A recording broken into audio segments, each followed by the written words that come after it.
যেহেতু আমি RCC বিল্ডিঙৰ কাম কৰি থাকোঁ তেনেকুৱা আমি বহুত এনেকুৱা জাগা পাইছোঁ বহুতৰ চাৰ্ট লিকেজ হয় হেৰি হয় তো ডালাই কোৱালিটিটো কেনেকুৱা হ'ব লাগে এনেকুৱা হ'ব লাগে ধৰক 3 টিং খিল দিছে 1.5 টিং বালি দিব লাগে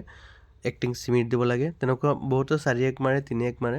কিন্তু ঢালাইটো সেইটো আপোনাৰ কাম লৈ ডিপেন্ড কৰিব কিন্তু বেছ পানীটো কম দিব চেষ্টা কৰিব ঢালাইটো এনেকুৱা হেমোজেনিয়াছ সিস্টেম বনাব জিন্দিগিত আপোনাৰ চাৰ্টত লিকটো নাহে আৰু বাইবেটাৰটো ভালকৈ মাৰি দিব 100% সেফটি পাব ঢালাই কোৱালিটিটো এনেকুৱা বেষ্ট কোৱালিটি হ'ব লাগিব আৰু জাস্ট আপোনাৰ ডক্টৰ ফিক্সিট যোনটো আছে LW এটো চাওক LW ডক্টৰ ফিক্সিটটো